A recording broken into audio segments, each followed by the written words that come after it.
नमस्कार, भव्य भारत न्यूज में आप सभी दर्शकों का स्वागत है। आज स्टूडियो में हमारे बीच वैद्य श्री लक्ष्मण दास रतन जी भारद्वाज हैं, जो आयुर्वेद के प्रकांड ज्ञाता हैं और इनसे ऐसा क्रॉनिक रोग कोई नहीं छुपा है जो इनसे असाध्य हो, जो इनकी दवा ये न बनाते हों, न इनको ठीक है। और इनसे ठीक होने वालों की संख्या कम से कम लाखों में पहुंच गई है। अगर उम्र इनकी हम बताएं तो उम्र इनकी 97 साल के आसपास पहुंच रही है। और हम जानेंगे आपसे कि आपका आयुर्वेद में कैसे रुचि हुई और इतनी जो आपने महारत हासिल कर ली है, ये आप इसके पीछे क्या उद्देश्य था और किस तरह से आप इस स्तर तक पहुंच पाए हैं, जो जनता को आप भलाई करते हैं और उनको असाध्य रोगों से मुक्ति दिलाते हैं। बाबा जी, स्वागत है स्टूडियो में आपका। नमस्कार। गुरुदेव, हम आपसे जानना चाहेंगे कि आपका आयुर्वेद में रुचि कैसे हुई और इस स्तर तक आप कैसे पहुंच पाए। मेरा जन्म 22 अगस्त 1927 का है और 1929 को मेरे चाचा ने पहली बार मेरा गला दबाया मारने के लिए। जी जी। तो जैसे गला दबाया, मैं चिल्लाया तो पड़ोसी ने छुड़वा दिया। फिर उसके 1 साल बाद फिर दोबारा ऐसा किया। 3 बार उसने गला दबाया मेरा, कोई ना कोई आके छुड़ा देता था। 1933 में मेरी माँ ने मेरे मामा जी से कहा, राजा के पास हकीम थे, कि 3 बार एक गला दबा चुका है, इसका ना जाने किस टाइम मार दे, आप इसके बारे में कुछ सोचो। तो उसने कहा कि मैं इसको अपने पास ले जाता हूँ और मैं अपनी विद्या भी सिखाऊंगा इसको और इसको जीवन दान दिलाऊंगा, इसको मरने नहीं दूंगा। 1933 में जड़ी बूटियाँ निकालना, उनको सुखाना, कूटना, ये शुरू किया था। और 1 साल के बाद फिर नाड़ी परीक्षण भी सिखाना शुरू कर दिया। आज मुझे 10,000 जड़ी बूटियों की पहचान है जिनसे मैं दवाइयाँ बनाता हूँ। जी जी। और ये जड़ी बूटियाँ नक्षत्रों के हिसाब से निकाली जाती हैं। केवल कृष्ण पक्ष में जड़ी बूटियाँ निकालते हैं, शुक्ल पक्ष में नहीं निकालते। शुक्ल पक्ष में जो जड़ी बूटी निकाली जाती है उसमें कीड़ा लग जाता है, कृष्ण पक्ष में निकाली जाती है उसमें कीड़ा नहीं लगता। अब नाड़ी का ज्ञान भी आस्ता आस्ता सीख गया। 1938 में मुझे नाड़ी परीक्षण का ज्ञान हो गया था। जी। मोटा मोटा ज्ञान हो गया था और कंप्लीट ज्ञान मुझे 1940 में हो गया था। बहुत अच्छा। अब जब भी कोई मरीज आता था, पहले मुझे कहते थे आप देखो, फिर मैं बताता हूँ तो कि इसका बात बिगड़ा, इसका पित्त बिगड़ा, इसका कफ बिगड़ा, इससे ये तकलीफ़ें हैं इसको। फिर उसके बाद वो देखते थे। तो 1938 में तो मुझे 60% तक कामयाबी मिल गई, 40 में मुझे 60% कामयाबी मिल गई थी। और उसके बाद दवाइयाँ, जड़ी बूटियाँ जो भी हैं, खुद अकेले ने जंगल से ले आनी जाके और सुखा के, कूट के, पीस के उनको देनी है। उन्होंने टेस्ट किए और सारी ठीक। फिर उसके बाद वो मरीज कम देखते थे, मुझे ज़्यादा दिखाते थे। जी। और पैर के तलुए से सिर के बाल तक का कोई ऐसा रोग नहीं जिसका मैं उपचार नहीं करता। और आज मैंने पूरे संसार से निवेदन किया है कि जिसका संसार में कहीं इलाज नहीं, उसका मेरे पास इलाज है। मैं इसी बात पे गारंटी से कहता हूँ कि आंधे को दिखाना, बहरे को सुनाना, गूंगे से बुलाना, बाँझ से संतान उत्पत्ति करवाना, मर्द को मर्द बनाना, अनहोनी को होनी करके दिखाना, ये मेरा काम है। जी जी। और आज मेरे पास कैंसर के, किडनी के, हार्ट के, गठिए के, मंदबुद्धि बच्चे, ब्रेन हेमरेज, ये मरीज़ सबसे ज़्यादा है। और ये नहीं कि हिंदुस्तान से, मेरे पास तो पूरे संसार से आते हैं। और 1980 में मैं दिल्ली में आया था। इससे पहले मैं नौकरी करता था और नौकरी के दौरान भी मैं अपनी दवाइयाँ देता था मरीजों को। तो जो मरीज मेरी एक बार दवाई खा ला तो दोबारा एलोपैथिक दवाई या आयुर्वेद किसी खाना पसंद नहीं करता। और मेरी दवाई सारी उम्र नहीं खानी पड़ती, किसी को 15 दिन, किसी को महीना, किसी को 1.5-2, जो ज़्यादा लापरवाह उसको 3 महीने। रोग खत्म हो गया, दवाई बंद हो गई। परंतु मेरी दवाइयों की विशेषता है कि इसमें ठंडा पानी नहीं पीने को देते। खाने के साथ हल्का गर्म पानी, उसमें लहसुन, प्याज, अदरक का रस, 2 गिलास पानी खाने के बीच में पीना अति आवश्यक है। उसका नियम है कि ताज़ा खाना, गर्म गर्म खाना, और 2-4 ग्राही खाना खाया, 2 घुट पानी पिया। पानी पीने में, खाना खाने में पूरा 1 घंटा लगाना पड़ता है। फिर उसके बाद दांतन कूड़ा करके 5 मिनट के लिए मणकासन बैठते हैं, वज्रासन। वज्रासन से उठ के आधा घंटा सैर करते हैं, फिर आधे घंटे के लिए सब आसन लेटते हैं। फिर 5 मिनट के लिए बाएं साइड करवट रहते हैं, 3 मिनट के लिए दाएं साइड करवट रहते हैं। फिर सब आसन लेट करके बाएं साइड को करवट लेकर उठते हैं। शरीर में इतनी चुस्ती आती है जैसे आप 8 घंटे की निद्रा पूरी करके उठे, और खाना भी बड़ा आराम से पचता है। अब रोग कहाँ से आएगा? रोग आने का मुख्य कारण है कि जब आपका लीवर पचाएगा नहीं, पैंक्री इंसुलिन बनाएगी नहीं, पित्ते में तेजाब बढ़ेगा, रोगों को बीमार होगी। यदि आपका लीवर काम कर रहा है, पैंक्री इंसुलिन बना रही, पित्ते में तेजाब नॉर्मल, आपको बीमारी कोई नहीं है। जितनी बीमारियां हमारी कफ से हैं, वात, पित्त, कफ, ये 3 चीज़ें हैं जो हमारे शरीर को चलाती हैं। इनमें कफ जब बढ़ेगा तो जिस अंग में गया उसी अंग को ख़त्म कर देता है। आज जितने भी रोग हैं सब कफ से हैं। जिस हिस्से में कफ की बढ़ोतरी होगी वो हिस्सा कंडम हो जाता है। बिल्कुल बिल्कुल। अब जो हमारा गुर्दा खून बना के तिल्ली को देता है, तिल्ली स्वीकार करती दिल को देता है, तो दिल सबसे पहले खून को दिमाग को देता है, फिर दिमाग से पूरे शरीर में भ्रमण होता है। और जो गंदा खून वापस आते हुए दिमाग से होकर फिर दिल को आके साफ होता है। यदि आपके फेफड़े पूरी ऑक्सीजन ले रहे हैं, दिल को ऑक्सीजन पूरी मिल रही है, तो हमें रोग कोई नहीं है। परंतु एसी, कूलर, पंखा, बेटैमा खाना, बेटैमा सोना, बेटैमा जागना, और छना हुआ आटा, धुली हुई दालें, छिली हुई सब्जियाँ, ये है बीमारी की जड़। आज जो लोगों को, आम लोगों को पता नहीं है अभी। हाँ, जितने भी रोग हैं ये सारे हमारे गलत खान पान से। और आज एक सबसे बड़ी देन है कि बाज़ारों में जो लिफाफों में चीज़ें आ रही हैं बन के, ये या तो चर्बी में बनती हैं या रिफाइंड में बनती हैं। रिफाइंड भी ज़हर है, चर्बी भी ज़हर है। इससे सबसे ज़्यादा रोग हो रहे हैं, और इन्हीं को खाना आजकल आदमी ज़्यादा पसंद करता है। अब ब्रेड भी जो आप खाते हैं, यदि ताज़ी खा लेते हैं उसका कोई फ़र्क नहीं है। आज की ब्रेड आप कल खा रहे हैं तो वही नुकसान कर जाएगी। अब सुबह आपने रोटी बना रहे, दोपहर को खा रहे हैं, वही नुकसान कर जाएगी।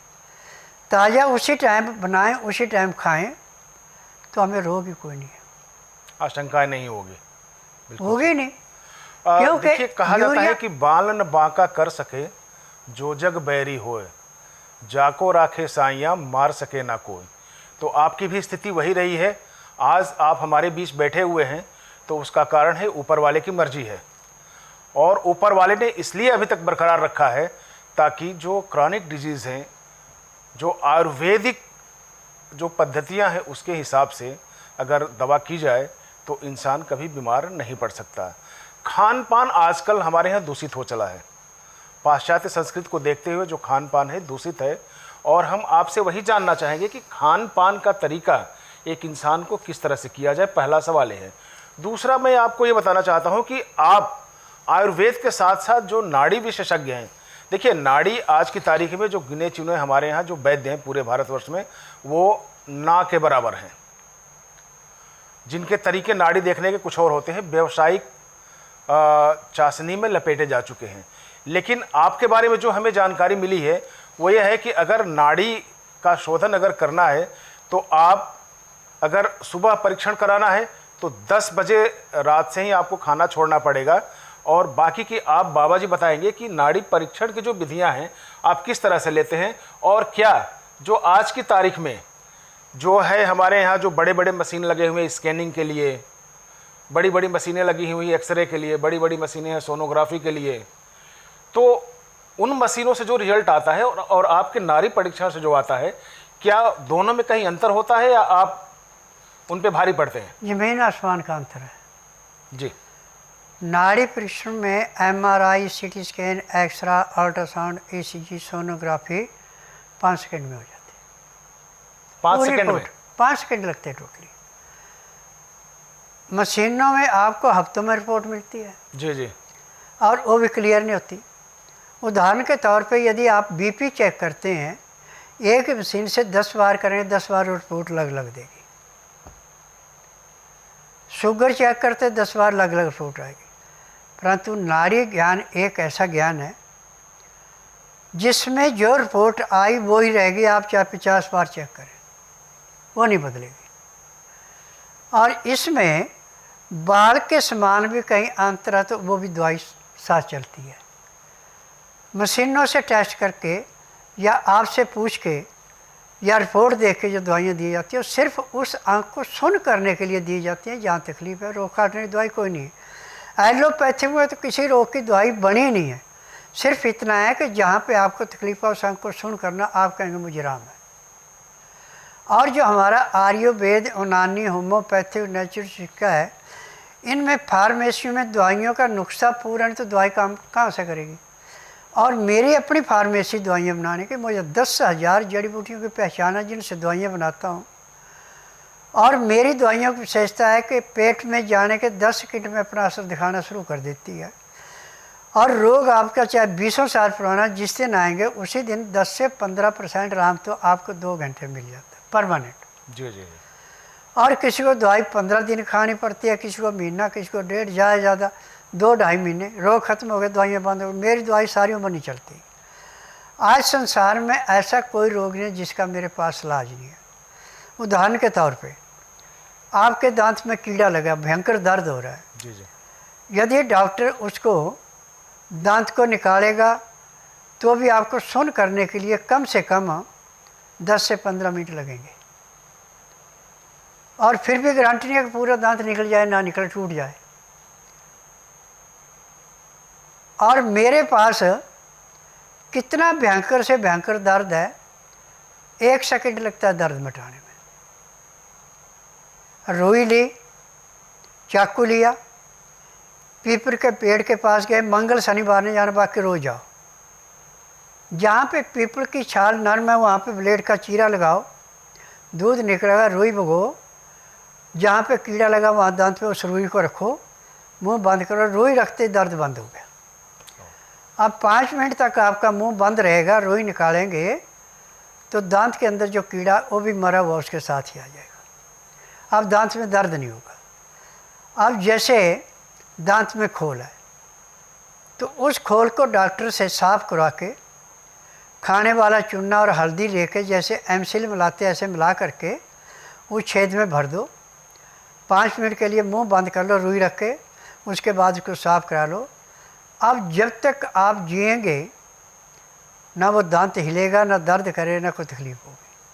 अब बाबा जी आपके बारे में ये कहा जाता है कि आपने असाध्य से असाध्य रोगों का इलाज दावे के साथ किया है। हाँ। जिसमें हम देखें तो बांझपन है, पुरुषों में नपुंसकता है, हृदय रोग है और न जाने क्या क्या रोग जो है जिसका कि आपने असाध्य बीमारियों का इलाज किया है।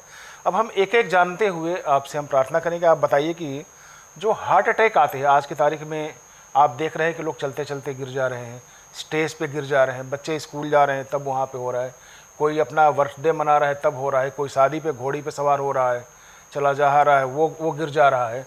तो एक तो यह है कि आज की तारीख में जो हार्ट अटैक है ये किस तरह से आता है, और क्या जो इतने बड़े बड़े हॉस्पिटल हमारे देश में बने हुए हैं वो भी हार्ट अटैक नहीं रोक पाते हैं, तो आप इसको कैसे दावा करते हैं और आपकी पद्धति को कैसे लोग मानेंगे, विश्वास करेंगे? देखिए, जब खून गाढ़ा होगा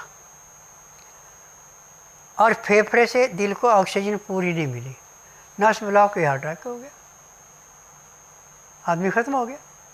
90% जिसका हार्ट ब्लॉक था वो मैंने खोला है। 90% तक? 90%। जी जी। 90% जिसका कैंसर था वो मैंने ठीक किया है। जिनको डॉक्टर ने कह दिया मर्द को भी औरत को भी आप संतान के योग्य नहीं है, आज उनके घर में 3-3, 4-4 संतानें हैं। मैं कम से कम 60,000 उन घरों को संतानें दिलाई हैं जिनको डॉक्टर ने जवाब दे दिया था। ये जड़ी बूटियों का ज्ञान है, मेरा थोड़ा नहीं है। मुझे 10,000 बाबा जी, ये जो IVF जैसे हमारे यहाँ देश में कुकुरमुत्ते की जगह जो उगाई हैं नहीं, जिनके IVF से भी बच्चा नहीं पैदा हुआ, वहाँ से भी बच्चे पैदा हुए। अब इनके इंटरव्यू में आपको दूंगा, आप वो देखिए कि उन्होंने कहाँ कहाँ इलाज करवाया और कितने साल से वो परेशान थे और यहाँ के संतान मिल गई। ये जड़ी बूटियों की देन है।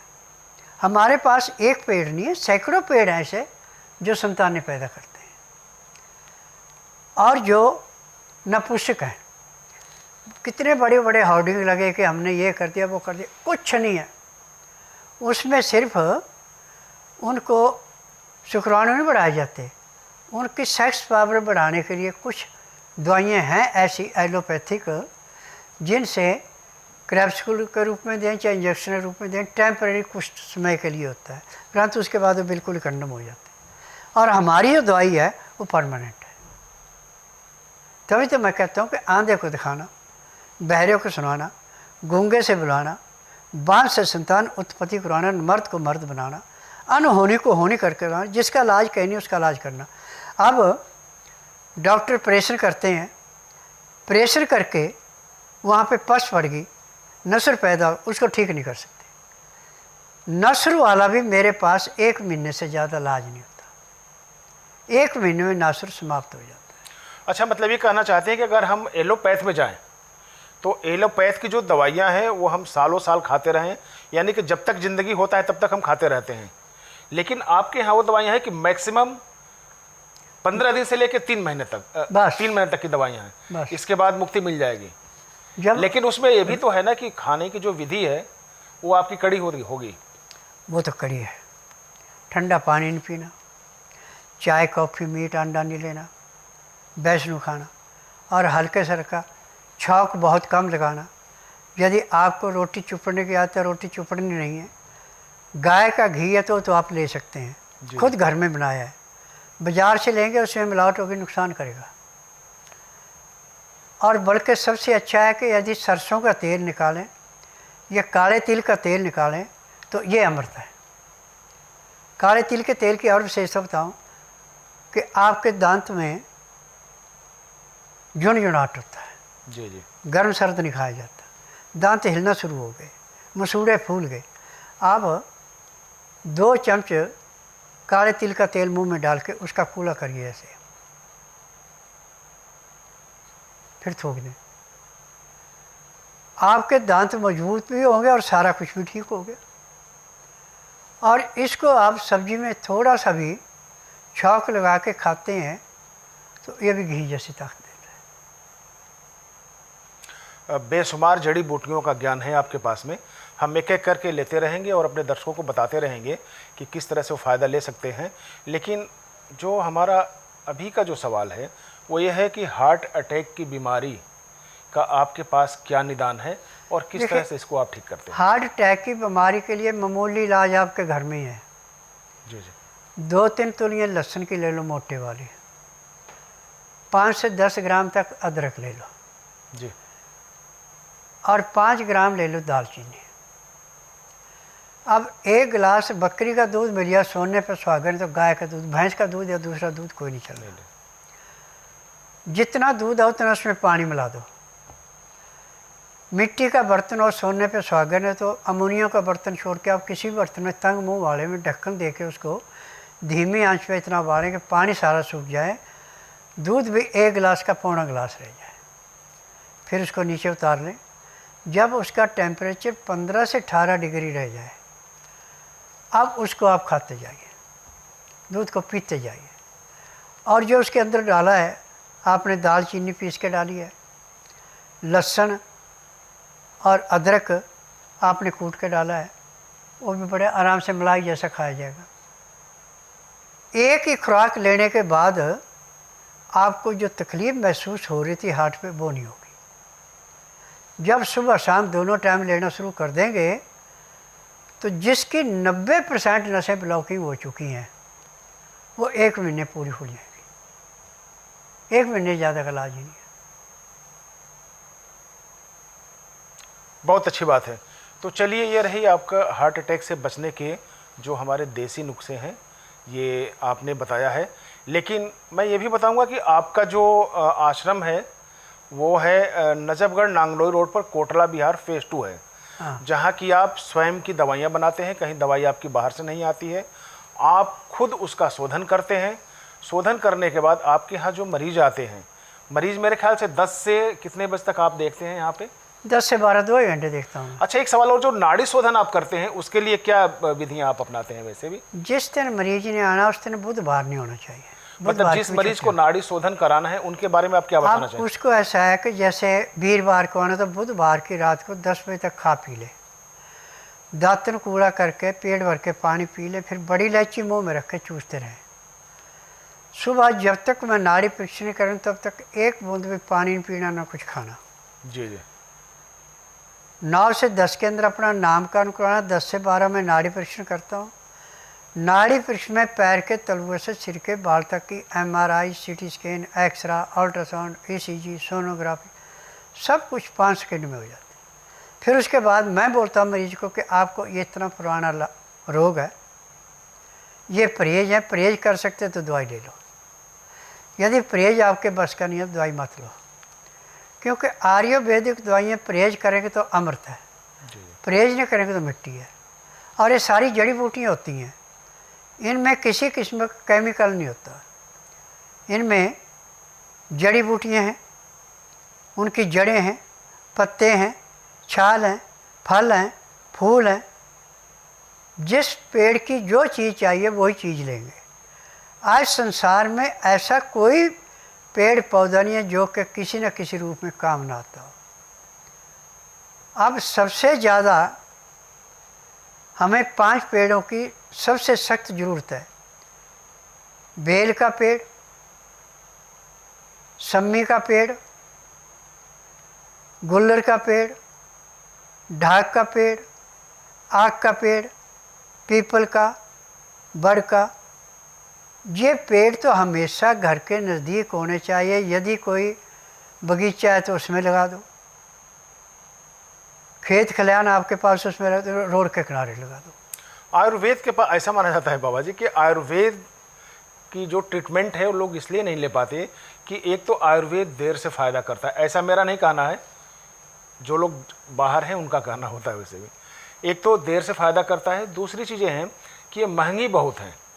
देखिए, तो इन दोनों तो का है। सामंजस्य, इन दोनों का सामंजस्य क्या आप बैठा के आप जो लोग आपके पास आते हैं उनका ट्रीटमेंट करते हैं या फिर और भी उनको कुछ उपदेश देना चाहेंगे? नहीं, देखिए, पूरे संसार के अंदर सबसे जल्दी रोग सिर्फ आयुर्वेद काटता है, और आयुर्वेद 5 सेकंड में अपना असर दिखाना शुरू कर देता है।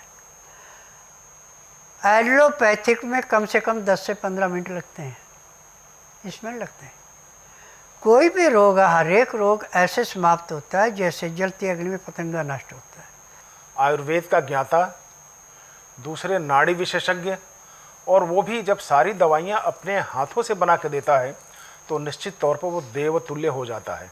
आयुर्वेद के बारे में ये कहा जाता है कि वात पित्त कफ को अगर आपने बैलेंस कर लिया अपने शरीर में, जैसा कि प्रकृति बैलेंस करती है, तो आप रोगों से छुटकारा पा सकते हैं। लेकिन इसके लिए भी ज़रूरी है कि आपका एक गुरु हो, यानी कि एक योग्य वैद्य होना बहुत ज़रूरी हो। घरेलू नुस्खे तो बहुत छपते रहते हैं, आपने भी बताया है, लेकिन इसको करना बहुत मुश्किल हो जाता है तब तक जब तक कि एक योग्य या एक योग्य गुरु का सहारा आपको न मिल जाए।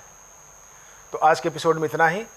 अगले एपिसोड में फिर हम आपसे मिलेंगे, आप ही के साथ मिलेंगे, इसी स्टूडियो में मिलेंगे, एक और नई सूचना के साथ, एक और जानकारी के साथ, ताकि आपका ज्ञान वर्धक हो सके और आप देवतुल्य जो हमारे वैद्य हैं इनसे मुलाकात करने का आपको मौका मिल सके। निश्चित ही जब आप इनसे मिलेंगे तो आनंद आएगा और लगेगा कि आधे से अधिक बीमारियां तो देखते ही देखते छूमंतर हो गई। आपके एपिसोड में, आज के एपिसोड में इतना ही। अगले एपिसोड में फिर मिलेंगे, तब तक के लिए नमस्कार। बाबा जी आपका भी बहुत बहुत धन्यवाद।